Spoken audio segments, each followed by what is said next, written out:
Hi. For the sake of argument, I am bilingual. I speak both English and German. If I were to say in a simple statement that I like both of the languages that I speak, English and German, and someone were to come up to me and say, "Ha, so you agree that the only two languages that exist are English and German," they would be incorrect and crazy, right? And if I were to say that I liked the colors red and blue, and someone were to come up to me and say, "Haha, so you agree that red and blue are the only colors that exist," they would be fallacious, no? Yeah. Damn, I'm a smooth. Both. As in two. Two genders. Good to know. Holy fucking shit, do people in the comments actually believe that other colors don't exist? So there comes a point in your life where you ask, why the fuck should I even bother trying to educate people anyway? And I think I want to talk about that.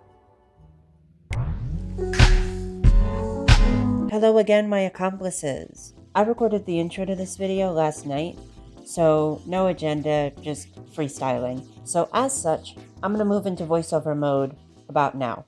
Okay, so I'm done talking about bootleg Laura DIY. Let's instead talk about our relationship to the media that we create and the media that we consume. More specifically, this right now is mainstream media. What I'm doing right here is mainstream media, including what bootleg Laura DIY did. The people who make propaganda can and do hide amongst other social media stars. People already know about the alt-right pipeline, but I think what's really heartbreaking is that a lot of you genuinely believe that you're not consuming mainstream media, but you are.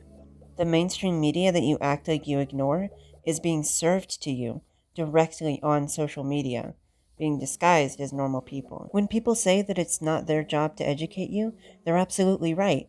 But whose job is it? And why is it considered a job? And of course, things like Google are just free resources until every other news media outlet is telling you that Google is a part of a leftist, liberal pedophile cult. Understanding where somebody is coming from is necessary when you want to pick apart their ideas, because you have to get at the root of where their beliefs come from. Oh, hold on. Let me find a good example. Found one. I'm not going to read this comment, but you should probably just know that this is a garbage comment. Rather than suggesting that we should get rid of the draft, it's specifically, why not women be drafted? I think the most telling line in this comment is the line, more women have to kill themselves. Not only because, statistically women already commit more than men, but also, this should be pretty plain to see that they really do not care about men's issues either. Rather than, oh, we should work on male suicide rates. It's specifically, oh, you should kill yourself. Huh? And literally none of their metadata looks political at all. Their username doesn't look political, like a dog eating watermelon. It absolutely has me distraught that somebody's response to equality isn't, let's make things better for men, but instead, let's make things worse for women. I didn't realize the kind of garbage media that I was consuming until I read comments like these. And even then, fully understanding those comments, I'm now only just realizing that I can only ever really be a liberal, because I don't have the lived experiences of whatever makes leftists radicalize. It's not enough for me to read a book about it, in the same sense that it's not enough for a robot to read a book on biology and pain in order to understand pain.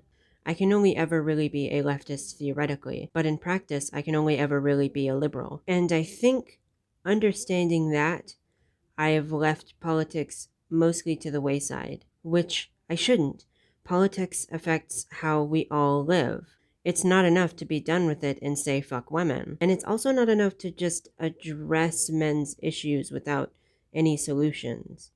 There has to be more.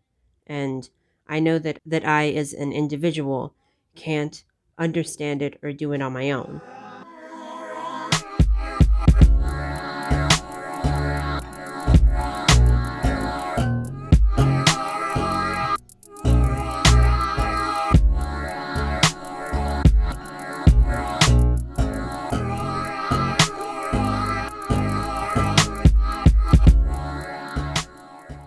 And today's video is brought to you by my mother. So have a good night and see you tomorrow, because I've got to go to work. Oh.